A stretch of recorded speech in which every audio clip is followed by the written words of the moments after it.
toujours, depuis assez longtemps, eu envie de faire quelque chose autour du cinéma et des femmes. J'ai commencé le montage, j'avais quand même pas loin de 30 ans, et je me suis rendu compte que ça m'a beaucoup apporté ce métier pour m'exprimer, pour raconter des choses.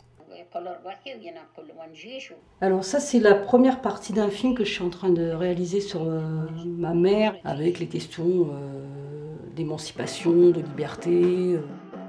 Le cinéma, enfin faire du cinéma, c'est ça aussi, c'est être libre, c'est pouvoir partager des choses.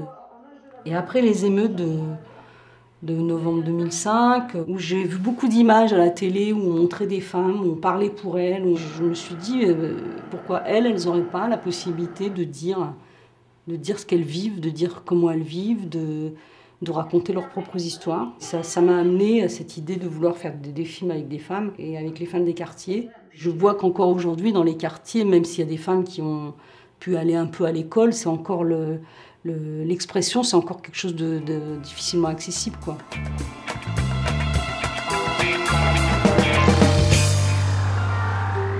Là, nous sommes dans le quartier du Petit Nanterre, où on va retrouver une association qui s'appelle Ziva, avec qui j'envisage de créer un atelier de vidéo pour les femmes.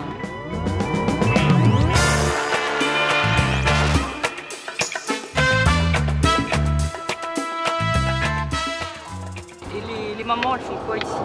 Alors ils apprennent à parler français. Les soirées, Ils font les soirées avec les mamans, ils vont au hammam, ils font plein de trucs.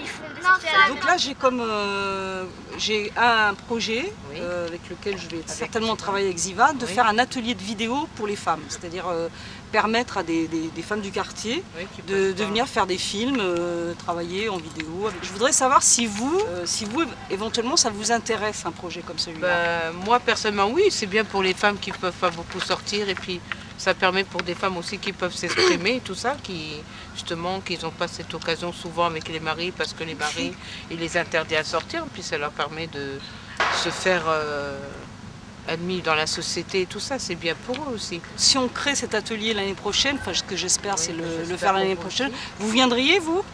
Pourquoi pas, oui, il n'y a pas de raison.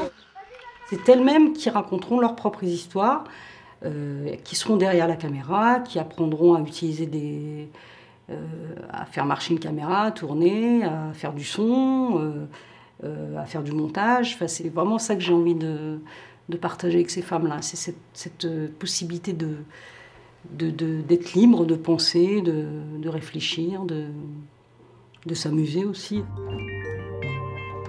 Je fais ce métier depuis presque 20 ans maintenant. C'est de plus en plus difficile. Il faut aussi reconnaître qu'il y a un besoin de se créer un emploi qui me permettrait de continuer à faire des films tout en gagnant ma vie. Là, ça fait quand même 3 ans que je vis du RMI. C'est quand même assez difficile. Aujourd'hui, je suis installée dans ce lieu qui s'appelle l'Atelier en commun, qui a été créé pour permettre à des artistes RMistes de pouvoir venir s'installer dans un endroit pour travailler leur peinture, leur sculpture. C'était pour moi aussi une manière d'être dans un endroit où il y a du collectif pour pouvoir continuer à réfléchir à mes projets et à travailler, ne plus être seule chez moi.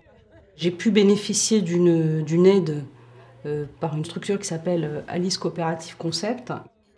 Moi, je ne savais pas faire une demande de subvention, par exemple. C'est un truc qui me paraissait très compliqué à faire. Donc là, je viens d'avoir une subvention de la région Île-de-France. Enfin, voilà, les choses commencent un petit peu à se mettre en place, mais aussi parce que là aussi, il y a du collectif.